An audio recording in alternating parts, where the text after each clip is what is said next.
பெல்ஷா kitchen. வாங்க இன்னைக்கு நம்ம வல்லாரைக்கீரையில் முட்டை பொரியல் செய்வது எப்படின்னு சொல்லி பார்க்கலாம். வல்லாரைக்கீரை வந்து பொதுவாகவே குழந்தைங்களுக்கு ரொம்ப நல்லது, ஞாபக சக்தியை கொடுக்கும், அப்புறம் அநேக நோய்களை தீர்க்கும், நிறைய நோய்களை வந்து நம்மளுக்கு வந்து சுகமாக்கும். அதனால வந்து வல்லாரைக்கீரையில் பொரியல் சாப்பிட்லாம், துவையல் சாப்பிட்லாம், ஜூஸ் மாதிரி குடிக்கலாம். ஏதோ ஒரு வகையில் நம்ம வந்து வாரத்தில் ஒரு நாள் அதை எடுக்கும்போது அது நமக்கு ரொம்ப பிரயோஜனமாக இருக்கும். இன்றைக்கி நம்ம வந்து முட்டை பொரியல் செஞ்சுருக்கோம். ஆல்ரெடி நம்ம வந்து வல்லாரைக்கீரையில் துவையல் போட்டிருக்கிறோம், வேணும்னா அதை பார்த்துக்கோங்க. இதை வந்து நம்ம என்ன செய்யணும், இன்றைக்கி காம்பை இப்படி எடுத்துக்கலாம். துவையலுக்கு வந்து நம்ம அப்படியே காம்பை போட்டு அரைச்சி இருக்கிறோம். இதுக்கு வந்து காம்பை நம்ம எடுத்துடணும். காம்பை பிரிச்சுட்டு இப்போது அதை வந்து நம்ம பெரிய சின்ன காம்பாக இருந்தால் போட்டுக்கலாம், பெரிய பெரிய காம்பாக இருந்தால் மட்டும் எடுத்தால் போதுமானது. இதை வந்து சிறுசாக வெட்டிக்கலாம்.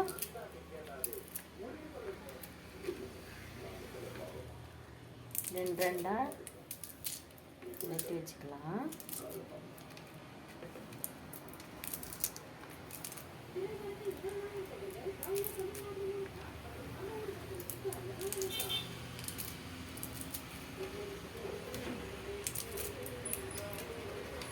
இந்த மாதிரி நம்ம ரெண்டு ரெண்டாக வெட்டி வச்சிட்டோம்னா வணக்கறதுக்கு நல்லாயிருக்கும், சாப்பிட்றதுக்கும் நல்லாயிருக்கும், முழுசு முழுசாக இருக்காது.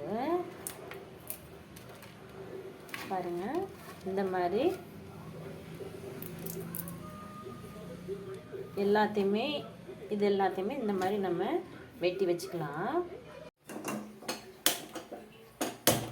இப்போ நம்ம ஒரு சட்டி அடுப்பில் வச்சாச்சு.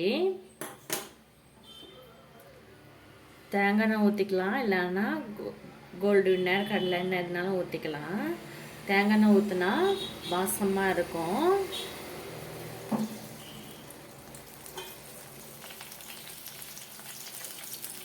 கடுகு,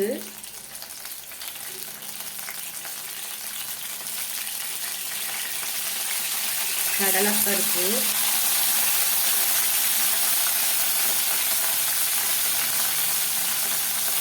உளுந்து,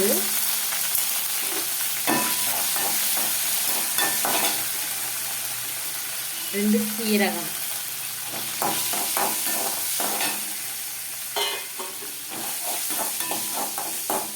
சீரகம் போட்டு நல்லா வணக்கிக்கலாம்.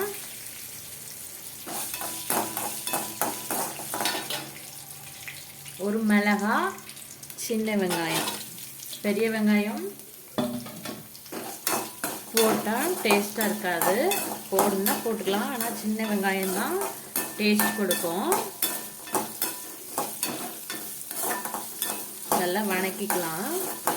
பச்சை மிளகாய் தான் போட்டிருக்கிறேன், வரமிளகாய் போட்டால் குழந்தைங்களுக்கு சில பேர் பிடிக்காது. பச்சை மிளகாய் நான் ஒன்று போட்டிருக்கிறேன். அப்படி இல்லைன்னா மிளகாய் பொடி போட்டுக்கலாம், ஆனால் நான் வந்து பச்சை மிளகாய் தான் போட்டிருக்கிறேன். இது நல்லா வணங்கட்டும். நம்ம அதுக்குள்ள கீரையை வந்து கழுவி நல்லா புனிஞ்சு வச்சுக்கலாம். கழுவாங்க போடக்கூடாது, நல்லா கழுவி கழுவி வச்சுக்கலாம். எண்ணெய் கொஞ்சம் சேர்த்துக்கோங்க.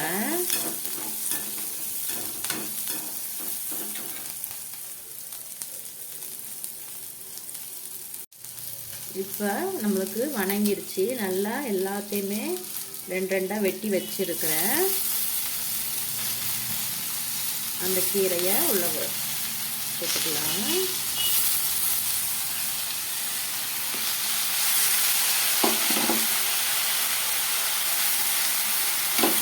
வணக்கினா கம்மியாக ஆகிடும், அதிகமாக இருக்கிற மாதிரி தெரியும், ஆனால் வணக்கின உடனே கம்மியாயிடும்.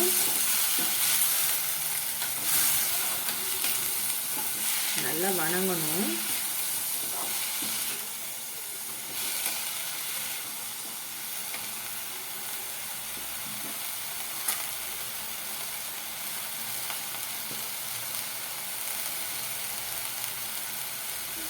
உப்பு, தேவையான அளவு போட்டுக்கோங்க.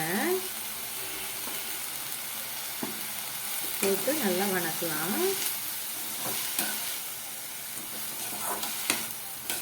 பாருங்க, வணங்கவே கம்மியாயிடுச்சு.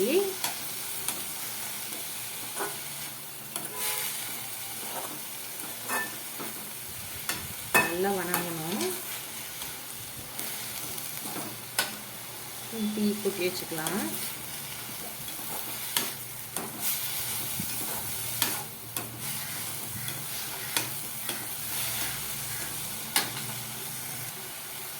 கொஞ்சமாக தண்ணி ஊற்றி, ரொம்ப இல்லை, லைட்டாக தண்ணி ஊற்றி வேக வச்சுக்கலாம்.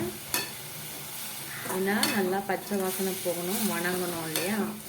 ஃபுல்லாக எண்ணெயே ஊற்றினாலும் உடம்பு கேடு. அதனால லைட்டாக தண்ணி ஊற்றி வேக வச்சுக்கலாம். ஒரு 5 நிமிஷம் அப்படியே வேகட்டும். இப்போ நல்லா வணங்கிட்டு இருக்குது. நல்லா வணங்கிருச்சு. அந்த நேரத்தில் முட்டை ஒன்று ஊற்றிக்கலாம். ஏன்னா முட்டையை ஊற்றி கொடுத்தோம்னா குழந்தைங்களுக்கு வந்து ரொம்ப பிடிக்கும். ஒரு முட்டையை ஊற்றிட்டு பெப்பர் பொடி இருந்தால் போட்டுக்கோங்க, இல்லைன்னா மிளகு, முழு மிளகை நுணுக்கி போட்டுக்கலாம். போட்டு நல்லா கிளறி விடுங்க.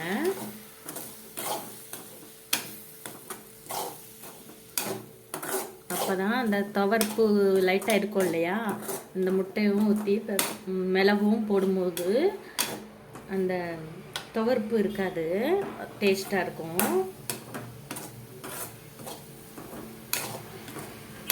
இதுக்கு மேலே தேங்காய் போடணுன்னா போட்டுக்கலாம், இல்லைன்னா வேண்டாம். நான் தேங்காய் போடல, ஏன்னா முட்டை ஊற்றி இருக்கிறோம்ல, நமக்கு இதே டேஸ்ட் கொடுக்கும்.